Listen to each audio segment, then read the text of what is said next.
Venus seringkali dianggap sebagai planet terpanas di tata surya kita. Jika mendengar namanya, yang pertama terlintas di benak kita adalah gambaran neraka yang menyala-nyala. Tapi tahukah kalian semua, meski begitu ekstrim, Venus telah lama menjadi objek penelitian para ilmuwan. Bahkan ada wahana antariksa yang berhasil mendarat di permukaannya. Nah, pada kesempatan kali ini, kita akan membahas lebih dalam tentang upaya penelitian planet ini. Jadi seperti biasa, daripada kalian semua penasaran, mari kita bahas bersama. Kalau disuruh untuk menunjuk salah satu badan antariksa paling maju di seluruh dunia dalam bidang penjelajahan antariksa, pasti NASA milik Amerika Serikat adalah yang terdepan. Tapi buat yang belum tahu, sebenarnya Rusia, atau yang pada zaman dulu masih tergabung dalam Uni Soviet, pernah menjadi yang terdepan dalam hal antariksa. Bahkan pada akhir tahun 1950-an, program luar angkasa milik Soviet mengalami peningkatan yang belum pernah terjadi sebelumnya karena pada saat itu keberhasilan dari berbagai misi penting hampir terjadi setiap tahunnya, seperti satelit buatan pertama, makhluk hidup pertama di luar angkasa, dan penerbangan pertama ke bulan yang memotret sisi gelapnya. Kemudian, pada akhir tahun 1960, tim antariksa dari Uni Soviet memutuskan jika misi penjelajahan pertama mereka yang akan jalankan adalah penerbangan ke Venus, dan program misi tersebut dinamai dengan Venera. Namun, karena banyaknya kekurangan informasi mengenai keadaan sebenarnya dalam planet Venus, pada saat itu para ilmuwan dari Uni Soviet dan berbagai negara lainnya sangat percaya bahwa Venus memiliki atmosfer yang mirip dengan bumi, air, serta kehidupan di dalamnya. Dengan perkiraan itu, para ilmuwan yang tergabung dalam proyek misi Venera tidak terlalu memperhitungkan hal tersebut, bahkan dalam skema pengujian yang ditetapkan pada waktu itu, pihak Uni Soviet tetap menggunakan skema yang sama yang digunakan dalam penerbangan mengitari bulan dan akan menurunkan wahana robot penjelajah antariksa ke permukaan Venus menggunakan parasut.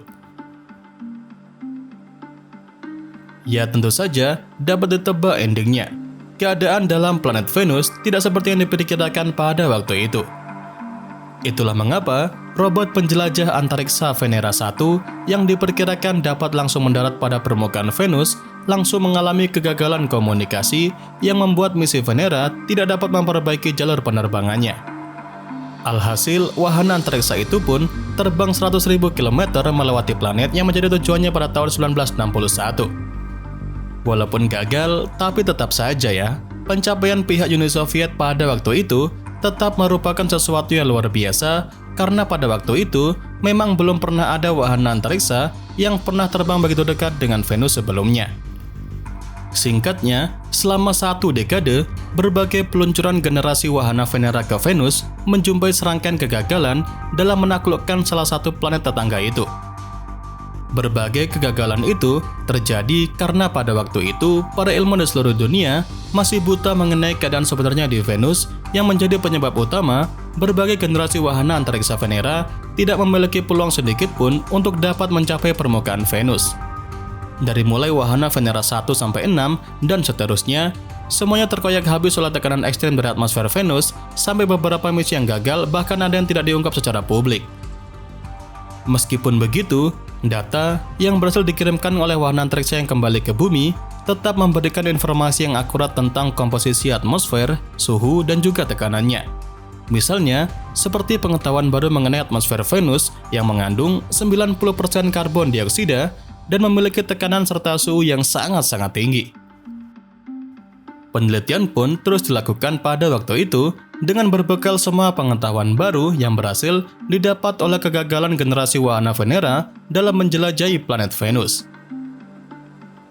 Singkatnya, setelah melalui berbagai penelitian dan memperhitungkan semua masukan-masukan baru, para insinyur dalam misi Venera pun memutuskan untuk berhati-hati dan mengembangkan sebuah wahana baru yang mampu menahan tekanan 180 atmosfer dan suhu sekitar 540 derajat Celcius selama 90 menit lamanya. Dalam pengembangan generasi terbaru dari wahana Venera ini dibuat dari titanium yang meningkatkan kekuatan dan juga bobotnya. Selain itu, jumlah instrumen yang dibawa juga dikurangi sehingga kemampuan dari wahana ini pun lebih sederhana dari sebelumnya, seperti dapat mengukur suhu dan tekanan di permukaan, menganalisis jenis permukaan, dan mengukur percepatan maksimum melalui bagian pengeremannya. Nah, barulah pada tanggal 17 Agustus tahun 1970, Venera 7 yang sebenarnya merupakan Venera 17 pun diluncurkan dari kosmodrom Baikonur. Dan disinilah akhirnya kerja keras dari para ilmuwan pun terbayarkan. Pada misi Venera ke-7 ini pun, akhirnya wahana antariksa tersebut berhasil mencapai Venus dan melakukan pendaratan pertama di planet Venus pada 15 Desember di tahun yang sama. Setelah mencapai target dan memasuki atmosfernya, parasut yang dipersiapkan untuk wahana meledak dan menyebabkan wahana antariksa Venera turun lebih cepat dari yang seharusnya. Tim ilmuwan dalam misi Venera pun sampai memperkirakan setelah pendaratan seperti itu akan membuat wahana Venera tidak akan berfungsi karena saklar telemetrinya mengalami kegagalan saat memasuki atmosfer Venus. Namun, tidak seperti yang dibayangkan oleh para ilmuwan, karena setelah pendaratan sudah dilakukan, analisis menunjukkan bahwa selama 23 menit setelah mendarat, wahana itu telah mentransmisikan data langsung dari permukaan planet Venus. Dengan pencapaian itu, pendaratan tersebut seolah-olah menjadi seperti sebuah keajaiban karena sepanjang misi, kemungkinan untuk terjadinya kesalahan dari wahana itu memang sangat-sangat besar. Setelah Venera 7, generasi baru wahana antariksa pun kembali diterbangkan ke Venus. Pengiriman generasi terbaru pesawat tersebut tentu memungkinkan Uni Soviet mengamankan kepemimpinannya dalam eksplorasi Venus dan menjadi negara pertama yang mendapatkan gambar pertama dari permukaannya. Nah, seperti foto yang kalian lihat ini merupakan foto asli permukaan berwarna pertama yang berhasil dipotret dari permukaan Venus sekaligus menjadi foto pertama yang diambil dari planet lain. Jadi secara total, dalam misi penjelajahan Venus Venera milik Uni Soviet, atau yang saat ini kita kenal sebagai Rusia, sudah meluncurkan 27 pesawat ruang angkasa ke Venus, dan yang terakhir dari seluruh total misi Venera tadi adalah sampai generasi Venera ke-16. Sebagai penutup, pada rangkuman misi penjelajahan Venera milik Uni Soviet ini, maka akan kami tampilkan beberapa panorama asli dari semua generasi wahana Venera yang berhasil mendarat di Venus.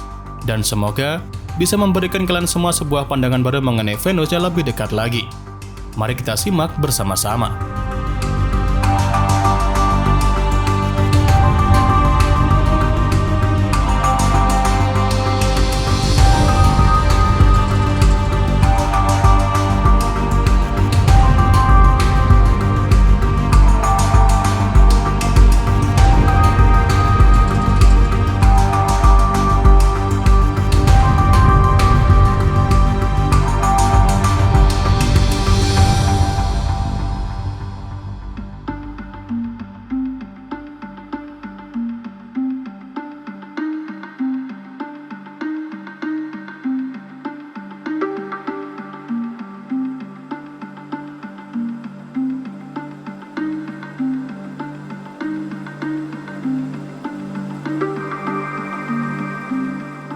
Dan ya, itu saja yang bisa saya sampaikan pada kesempatan kali ini.